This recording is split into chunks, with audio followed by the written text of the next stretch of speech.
Wammo Breakfast. The Radio Wammo Breakfast. We're getting a new feature actually here on the show now with the editor of Groove Guide hitting the streets as it does every Tuesday, kind of Wednesday-ish.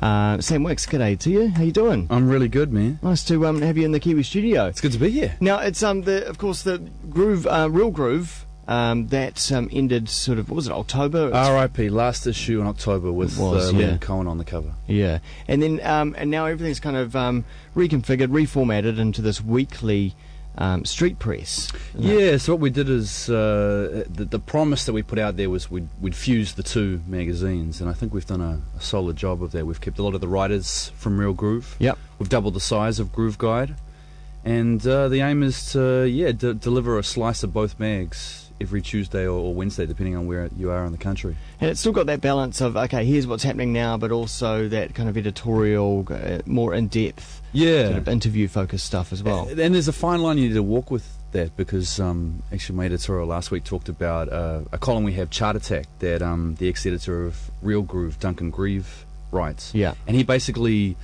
weighs in on the charts, the pop charts, and does it with a bit of teeth. Yeah. And not everyone's been so happy about that. There's been a few local artists he's taken shots at, and people question what kind of role street press can have in sort of critiquing local music. But I love that, it means that we're sort of profiling shows coming up or albums, but also we're, stirring the pot a little bit. Yeah. And I'm astounded at the moment because there's this never-ending supply of overseas acts coming through. It's crazy. Right now. If I think about my week this week, I'm at a show literally every night of the week, and that's thrilling. Wow. But it's also a little concerning. I mean, can we sustain that? Little old New Zealand. Yeah, well, at the moment, we seem to be.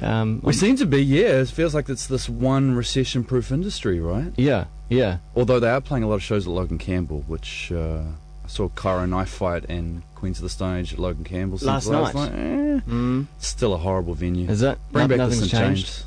Nothing's changed. It The looks last good on the outside now, but still miserable on the inside. Pretty sure the last time I was there, like for the Cranberries in '95 or something. Did I just admit that? Gang of Four this week as well, coming through. Gang of Four, unfortunately not with the Cody and Beck support anymore, which I was really excited about. They have Cut Off Your Hands now supporting. I'm really looking forward to seeing, but I love the idea of an acerbic post-punk band like Gang of Four supported by artists as sweet as Cody and Beck, but not to be.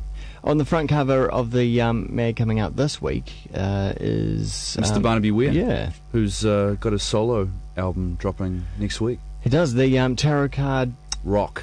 Yes, right. And the artwork's beautiful. It's themed like a pack of tarot cards, and you can pull out all the different cards up the front of it. It's quite nice, isn't it? Yeah, it's beautiful. A lot of thought's gone into the packaging on that one. Have you had a listen to the album at all? I haven't. I've heard the single, but from what I understand, Barnaby's gone on a country rock sort of angle. Yeah.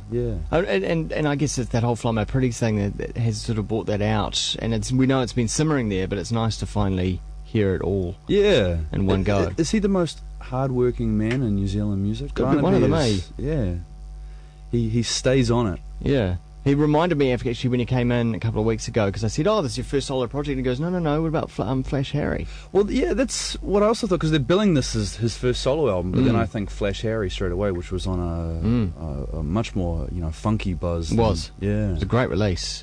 What else is contained within this week's issue that's worth talking about? The other feature stories we've got in there is Roxy Music. Roxy Music make their return to New Zealand, so 30 years after the fact. They played Sweetwaters in, was it 80 or 82? But they're back Sunday week. That's another gig I'm going. Yeah, you're going headline for that one? Yeah, I'm quite looking forward to it. I've heard that it might get a little bit on the sax tip, like a lot of soloage going on for a long time, which might be a bit yawny, but I think if you're playing a Roxy Music show at a winery based on the crowd, you're going to have to give them the Avalon. You're going to have to delve into pop hits as well. Yeah, which I'm quite looking forward to. Yeah, to be able to hear some of those classics. Yeah, definitely.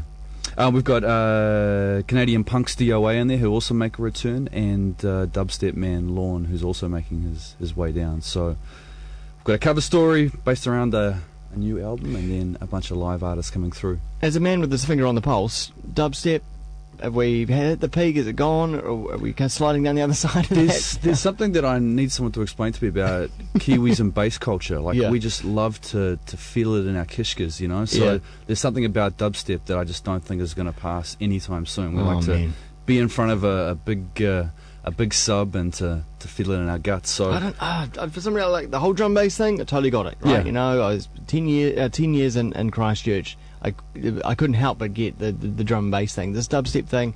Maybe if you were down in Christchurch, you'd be feeling dubstep though, because dubstep has a home in Christchurch for sure. Yeah.